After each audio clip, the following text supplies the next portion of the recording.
warahmatullahi wabarakatuh. Waalaikumsalam warahmatullahi wabarakatuh. Bismillahirrahmanirrahim. Alhamdulillahirabbil alamin. Allahumma shalli ala sayyidina Muhammad wa ala ali sayyidina Muhammad. Amma ba'du. Kaifa halukum jami'an? Bi khair walhamdulillah. Kurang semangat sekali lagi ya. Kaifa halukum jami'an? Bi khair walhamdulillah. Masya Allah, gitu baru Nanti anak-anak semangatnya. di rumah jawabnya seperti itu ya. Iya, jawabnya gimana sekali lagi Pak Sep? Bi khair walhamdulillah. Ya khair, walhamdulillah. Semoga kalian semua yang ada di rumah maupun dimanapun kalian berada, semoga Allah senantiasa limpahkan ya keberkahan rahmat, Amin. kasih sayang, Amin. kesehatan, kekuatan, tentunya iman dan Islam, serta semangat di setiap pembelajaran di hari ini dan seterusnya. Oke deh. Dan jangan lupa juga kita ucapkan terima kasih banyak kepada orang tua yang sudah Betul. membimbing Ananda ketika pembelajaran di rumah. Nah, benar banget tuh. Jangan lupa ya ucapkan terima kasih buat ayah bunda Ya. di rumah. Oke deh, kembali lagi nih bersama Pak Ihsan Abdillah dan Pak Syekh Ahmad Maulana. iya. Nah, hari ini kita mau belajar apa sih Pak Asep? Kita akan belajar tentang beriman kepada Rasul-Rasul Allah. Beriman kepada Rasul-Rasul Allah. Udah siap kan? Pasti udah mulai penasaran kan? Oke deh, yuk kita mulai masuk ke pembelajaran kita. Namun sebelum itu, awali dulu dengan berdoa. Betul. Oke deh, yuk Pak Asep kita doa bareng Ya. mengharap ridhonya Allah. Amin. Bismillahirrahmanirrahim. Rabbi zidni ilman warzuqni fahman birahmatika ya arhamar rahimin. Amin ya rabbal alamin. Pak Asep doa udah Pak Asep. Apalagi Pak Asep ingetin. Tujuan pembelajaran. Oh, tujuan pembelajaran. Apa sih tujuan pembelajaran kita?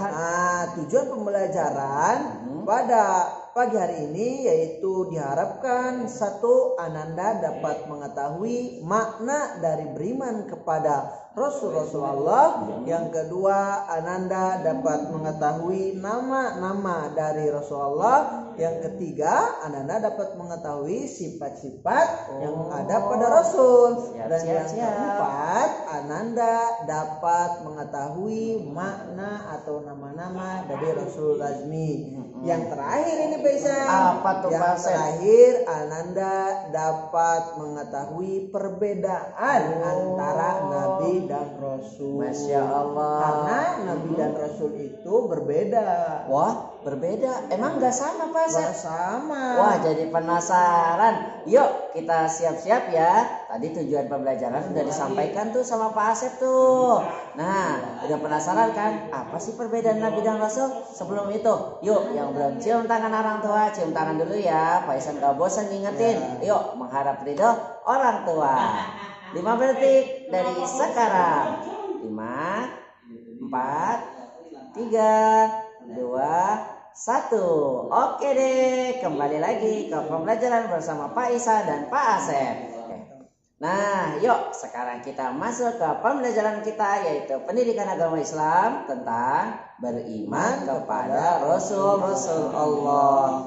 Nah, Pak Asep, dari salah satu tujuan pembelajaran kita kan makna beriman kepada Rasul. Iya. Nah, pengertian beriman kepada Rasul itu apa sih sebenarnya? Ini Pak Ihsan, beriman kepada Rasul Allah itu meyakini dengan sepenuh hati bahwa Allah telah mengutus Rasul-Rasulnya untuk menunjukkan kepada jalan yang benar. Masya Allah. Nah, itu beriman kepada Rasul. Itu hukumnya wajib Pak Asep? Wajib, karena beriman kepada Rasul Allah itu termasuk rukun iman yang keempat. Oh, Masya Allah. Jadi kalau kita udah mengimani Allah, terus kemarin kita udah mengimani malaikat Allah, kitab Allah, Iya. dan kita selanjutnya kita harus yakin beriman kepada Rasulullah. Kepada Rasulullah. Kalau kita nggak beriman kepada Rasulullah, kita Berarti kita belum termasuk orang yang beriman. Kan syarat orang yang beriman itu ada 6. Kita meyakini adanya Allah, meyakini adanya malaikat, meyakini adanya kitab, meyakini adanya rasul, meyakini adanya hari akhir, dan yang terakhir meyakini adanya Oda dan Oh, Oda. Masya Allah. Jadi kalau kita belum yakin mengimani Rasul, berarti kita bukan atau maksudnya belum termasuk orang yang beriman ya. Gitu. Masya Allah. Pak Asep, Nabi dan Rasul itu pengertiannya seperti apa sih? Nabi dan Rasul ini ya, ingat-ingat anak-anak. Nabi dan Rasul itu berbeda. Oh gitu, beda. Kalau Nabi itu diutus oleh Allah itu untuk dirinya sendiri. Oh, Nabi untuk dirinya sendiri. Contoh Nabi Khidir. Nabi Khidir. Nabi Khidir Allah perintahkan, Allah kasih Nabi Khidir itu wahyu, tapi bukan untuk disebarkan kepada umatnya, melainkan untuk dirinya sendiri. Oh, itu untuk Nabi. dirinya sendiri. Itu Nabi. Ya. Kalau Rasul Allah kasih wahyu untuk disebarluaskan kepada umatnya. Oh, seperti Nabi Muhammad berarti ya? Seperti Nabi Muhammad, Nabi Daud, Nabi Musa, siapa lagi, Nabi Isa. Itu mereka dikasih wahyu, dikasih kitab untuk menyebarkan kepada umat. Oh gitu. Jadi perbedaannya simpel ya. Sebenarnya Nabi itu hanya untuk dirinya sendiri, wahyu yang disampaikan oleh Allah. Namun kalau Rasul, wahyu itu diberikan padanya namun untuk disampaikan kepada seluruh umat manusia. Oke deh, Pak Asep, dalam yang kita pelajari itu jumlah Nabi dan Rasul ada berapa sih? Kalau jumlah Nabi, ini Nabi ya semuanya ya, ada 124.000. 124.000. Walaupun ada perbedaan pendapat ya, Mas. Ada perbedaan pendapat. Kita ngambil satu yang pendapat itu aja ya. Nah, itu ada 124.000. Itu Masya Allah, banyak banget ya. Jadi Nabi itu menyebarluas itu jumlah Nabi. Saking banyaknya Nabi sampai kita tidak akan hafal jumlah-jumlah Nabi. Ini Nabi siapa, Nabi siapa. Makanya kita tuh ada ilmu yang namanya yang hanya wajib kita kenal ya. Nah itu berapa itu Pak Sep? Ada yang wajib kita ketahui itu hanya 25. Oh, ada 25 Nabi ya dan Rasul yang hanya wajib kita ketahui dan wajib kita imani. Nah, dari sekian banyak itu luar biasa kan, ternyata Nabi itu banyak. Terus siapa-siapa aja sih yang menjadi Nabi dan Rasul yang 25? Yuk dengarkan lagu berikut ini. Cek it out. As-salatu ala nabi wassalamu ala rasul wal anbiya'il mursalin kulluhum mukramun. Salawat ke atas nabi, sejahtera ke atas rasul, nabi-nabi yang diutuskan, mereka semua adalah mulia.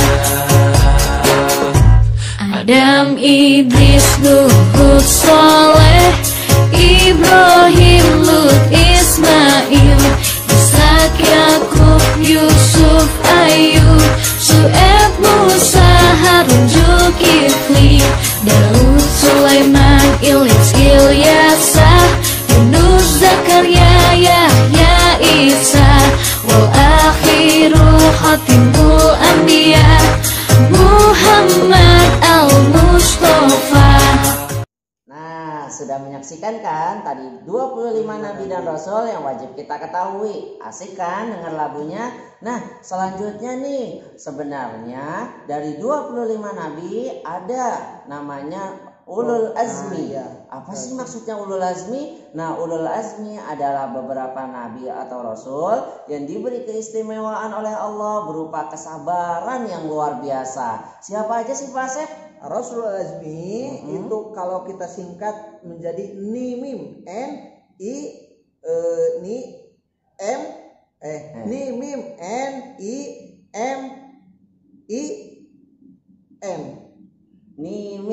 Nimim.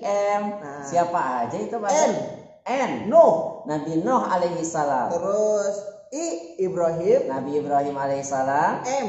Musa. Nabi Musa alaihissalam. I. Isa. Nabi Isa alaihissalam. M. Muhammad. Nabi Muhammad sallallahu alaihi wasallam. Jadi ulul azmi ada 5 ya. Kalau disingkat menjadi NIMIM. Oh, gampang kan? Ya. Nanti kalau ada soal atau ada evaluasi kalian dengan mudah. Rasul ulul azmi ada berapa? Ada 5. Yaitu NIMIM. Siapa lagi nih? N. No. M. I. Ibrahim. M. Musa. I. Isa. M yang terakhir Muhammad sallallahu alaihi wasallam. Nah, sudah mengetahui kan? Jadi ada lagi Rasul ulul azmi yang berjumlah 5, yaitu nabi yang benar-benar paling sabar, paling kuat, paling tabah menghadapi cobaan daripada orang-orang yang menentangnya atau orang-orang yang membenci dakwahnya, khususnya Nabi Muhammad sallallahu alaihi wasallam. Masya Allah, tuh udah disebutin kan. Lalu bagaimana sih daripada 5 nabi itu memperoleh gelar ulul azmi? Pak Asep, maksudnya gimana sih? Yang 5 ini itu benar-benar memiliki kesempurnaan atau kesabaran yang sangat tinggi. Yang tadi Pak Ihsan jelaskan. Nah, dari yang 5 ini Bapak jelaskan ya satu-satu ya nak ya.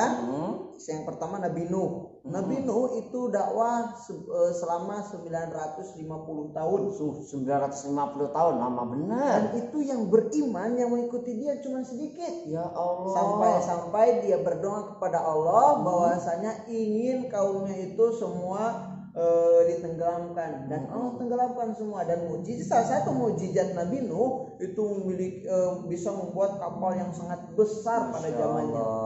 Itu mukjizat Nabi Nuh. Dan anaknya yang bernama Kan'an, dia naik ke Jabal itu gunung. Nah, itu tenggelam di sana dan anaknya meninggal dunia. Ya Allah. Anaknya Nabi Nuh itu ujian Nabi Nuh. Ya. Terus yang kedua Nabi Ibrahim. Nabi Ibrahim itu dia dibakar hidup-hidup oleh Raja Namrud. Ingat-ingat Raja Namrud ya. Oleh raja yang sangat dolim namanya Namrud. Tapi alhamdulillah dengan pertolongan Allah Nabi Ibrahim dapat mukjizat oleh Allah, masuk ke dalam api, tapi api itu terasa dingin dan sejuk. Tuh, sampai api yang bakar dia itu sampai hangus semua, tapi badannya semua tidak terbakar. Nah, itu mukjizat yang diberikan kepada Nabi Ibrahim. Terus yang ketiga Nabi Musa. Nabi Musa mukjizatnya apa? Mukjizat Nabi Musa bisa membelah lautan. Laut Merah itu dibelah sama Nabi Isa. Nabi Musa tuh ya waktu lawan raja yang luar biasa jahat itu ya. Itu namanya Raja Fir'aun. Tuh luar biasa tuh. Ya, tadi raja yang melawan Nabi Ibrahim siapa? Raja Namrud. Raja yang melawan Nabi Musa? Raja Fir'aun. Ini anak-anak harus tahu nih. Nah, selanjutnya Nabi Isa nih. Nabi Isa itu diberi kelebihan oleh Allah, bisa menghidupkan orang mati. Orang mati bisa hidup? Orang mati hidup lagi. Ya Allah. Orang itu mati, sama Nabi Isa cuman dibangunin bangun lagi.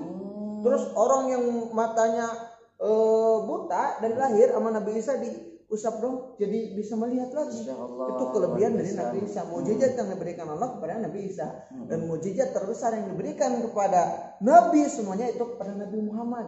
Apa? Yaitu Al-Quranul Karim. Dan salah satunya Nabi Muhammad bisa Isra Mi'raj ke langit ke-7 ke Sidratul Muntaha, itu mukjizatnya. Ya Allah, tuh luar biasa tuh. Dari 5 rasul yang mendapatkan gelar ulul azmi karena dakwahnya, tantangannya yang luar biasa. Tuh, mukjizatnya tuh tadi udah disebutin. Nabi Nuh membuat kapal untuk dakwah melawan daripada kaumnya. Nabi Ibrahim tahan api melawan Raja Namrud. Nabi Musa bisa membelah lautan melawan daripada siapa? Raja Fir'aun. Dan Nabi Isa Allah berikan mukjizat hidupkan orang mati karena dia melawan raja siapa Pak Asep? Raja yang sangat keji dari Romawi. Dan terakhir yang kita ketahui Rasul kesayangan kita, kecintaan kita Nabi Muhammad sallallahu alaihi wasallam, dakwahnya berat lawan siapa? Kaum kafir Quraisy tuh luar biasa. Abu Lahab, Abu Sufyan, Ya itu Allah. orang-orang yang membenci Nabi. Tuh, itulah makanya karena kesabaran kelima Rasul tersebut Allah beri gelar ulul azmi. Nah, Pak Asep, Rasul-Rasul kan biasanya punya mukjizat ya, yang mereka miliki ya, Iya. macam-macam tadi udah disebutin tuh. Lalu kalau sifat itu sebenarnya mereka punya sifat wajib gak sih? Nah, sifat-sifat yang wajib bagi Rasul, jadi wajib itu udah pasti mutlak ada pada Rasul. Kalau Rasul tidak memiliki sifat ini, berarti bukan Rasul. Oh gitu, berarti Ya. ada kualifikasinya Ada nih. kualifikasinya. Kalau sifat ini nggak ada di dalam diri Rasul, berarti bukan Rasul. Ya, tapi kalau mujizat itu beda-beda. Mm-mm. Beda-beda. Tapi kalau sifat semuanya sama, rata ya. Yang pertama yaitu sidik. Apa itu sidik Pak Asep? Sidik yaitu benar. Benar. Semua Rasul itu pasti benar. Mau ucapannya, mau tingkah lakunya, mau semua yang ada pada dirinya itu pasti benar. Oh, jadi semua perkataan Rasul itu pasti benar. Benar. Jadi kalau ada Rasul berbohong, Berarti kisip, bukan Rasul. Oh, gitu. Karena mustahil bagi seorang Rasul untuk berbohong. Jadi kalau ntar ada cerita seorang orang ulama, kiai ngaku Rasul tapi ngomongnya bohong, berarti dia nabi palsu. Kayak kemarin ada nabi palsu tuh. Siapa tuh? Ahmad Musadek. Ahmad Musadek. Ada ya banyak yang ngaku Iya. Rasul, namun ternyata perkataannya bohong. Selanjutnya yaitu amanah. Amanah apa? Amanah artinya dapat dipercaya. Tidak mungkin seorang Rasul itu hianat. Jadi ketika seorang Rasul pasti dia akan menyampaikan sesuai dari apa yang dia perintahkan. Tidak ditambah, tidak dikurang. Itu Rasul. Dan tidak mungkin seorang Rasul itu yang tadi berkhianat. Jadi seorang Rasul itu pasti dapat dipercaya, perkataannya dapat dipertanggungjawabkan. Luar biasa kan. Lalu selanjutnya apalagi Pak Asep dari Tabligh. Tabligh itu artinya menyampaikan. Itu kan yang tadi. Rasul itu pasti menyampaikan apa? Menyampaikan wahyu yang diberikan oleh Allah kepada dia. Dan kepada siapa? Rasul kan tidak dijelaskan, kepada umatnya. Jadi nggak mungkin Rasul nyembunyiin, nggak usah disampaikan ke umat, itu nggak mungkin ya. Iya. Pasti disampaikan semua yang Allah sampaikan, pasti disampaikan kembali kepada umatnya. Nah, tadi sudah dijelaskan ada sidik, ada amanah, ada tabligh. Yang terakhir yaitu patonah. Patonah artinya cerdas. Dan tidak mungkin seorang Rasul itu bodoh. Semua Rasul itu pasti cerdas. Kalau dia tidak cerdas, mana mungkin dia bisa menyampaikan wahyu kepada umatnya. Sedangkan wahyu yang datang kepada mereka itu tidak semuanya berupa tulisan. Ada yang berupa lonceng, ada yang berupa gemuruhnya lonceng itu ada yang cuman langsung dari Allah ke hati. Mereka langsung bisa membaca. Oh, ini ternyata suruh gini. Oh, ini berarti mereka memiliki keistimewaan yang otaknya itu di atas rata-rata. Sangat cerdas mereka. Jadi nggak mungkin seorang Rasul itu bodoh ya. Tidak mungkin. Kalau ditanya nggak tahu, saya nggak tahu, nggak mungkin. Rasul itu pasti mampu menjawab semua pertanyaan daripada umatnya. Dan semua yang dijawab oleh Rasul itu pasti berawal dari wahyu. Masya Allah. Jadi dan suatu kebenaran, nggak mungkin suatu kebohongan ya. Jadi kalau Rasul ditanya sama umatnya pasti dijawab dengan kebenaran, wahyu daripada Allah Subhanahu wa Ta'ala. Bukan dengan nafsu. Nafsu, luar biasa tuh. Udah mulai paham kan? Sifat wajib bagi Rasul Ada 4. Satu, sidik. kedua, Amanah. ketiga, Tabligh. keempat. Patonah. Apa itu sidik Pak Asep? Sidik benar. Amanah dapat dipercaya. Tabligh artinya menyampaikan. Dan yang terakhir fatonah. Fatonah artinya cerdas. Masya Allah. Jadi ini 4 kualifikasi Rasul. Jadi kalau ada orang ngaku Rasul nggak punya salah satu daripada 4 sifat wajib ini, fix hoax, dia nabi palsu. Jangan diikutin. Ntar totonya misalnya ada nabi palsu, ayo aku seorang nabi, nggak usah sholat, nggak usah ngaji, nggak usah sedekah, udah pasti masuk surga. Nah, itu udah pasti ya. Nabi palsu. Nabi palsu. Masya Allah, luar biasa pembelajaran kita pada hari ini. Kalian telah memahami, semoga kalian semakin memahami daripada beriman kepada Rasul. Lalu tadi sudah kami jelaskan 25 Nabi dan Rasul. Dan selanjutnya sifat-sifat wajibnya. Apa aja sih yang harus dimiliki oleh Rasul. Dan selanjutnya adalah Rasul-Rasul yang diberi keistimewaan yang luar biasa. Ulul azmi, yaitu yang 5. Nabi Nuh, Nabi Ibrahim, Nabi Musa, Nabi Isa, dan Nabi Muhammad sallallahu alaihi wasallam. Dan yang terakhir, kalian sudah bisa bedakan kan sekali lagi Mana perbedaan Rasul, mana Nabi. Nah, sekali lagi Pak Asep, Nabi itu apa? Nabi itu orang yang diberi wahyu oleh Allah untuk dirinya sendiri. Lalu Rasul. Sedangkan Rasul yang diberi wahyu oleh Allah untuk disampaikan kepada umatnya. Oh, udah mulai paham ya. Dan yang wajib kita ketahui ada 25. Cukup 25 ya. Dan yang dari 25 itu ada yang terpilih menjadi Rasul Azmi ada 5. Masya Allah. Jadi sepakat. Dari awal yang 25 Nabi, Nabi Adam dan ditutup Nabi Muhammad. Itu udah fix ya. Jadi kalau udah ada yang ngaku Nabi, enggak. Nabi terakhir adalah Nabi Muhammad sallallahu alaihi wasallam. Oke deh. Demikianlah pembelajaran kita tentang beriman kepada Rasul. Semoga kalian semakin memahami, semakin meyakini bahwasanya kita tuh harus yakin seyakin-yakinnya Rasul itu ada dan Rasul itu yang diutus oleh Allah untuk kebenaran, menyampaikan wahyu kebaikan kepada kita semua umatnya. Oke deh, Pak Asep pada tambahan? Kayaknya sudah Pak Isan. Oke, nah kalau soal tugas gimana ya Pak Asep ya? Kalau tugas nanti kita tulis di GCR aja dah. Di GCR? Oke iya. deh. Nah, sekali lagi untuk tugas nanti kalian bisa cek ya di GCR kalian masing-masing. Tetap semangat. Kalau ada, aku masih bingung, boleh WhatsApp bertanya kapanpun asalkan dengan sopan. Insya Allah Bapak jawab. Jadi kalau mau bertanya silahkan sampaikan saja ya. Mau 1000 pertanyaan, insya Allah silakan. Boleh. Namun tetap utamakan akhlak mulia. Oke deh. Ada lagi Pak Asep?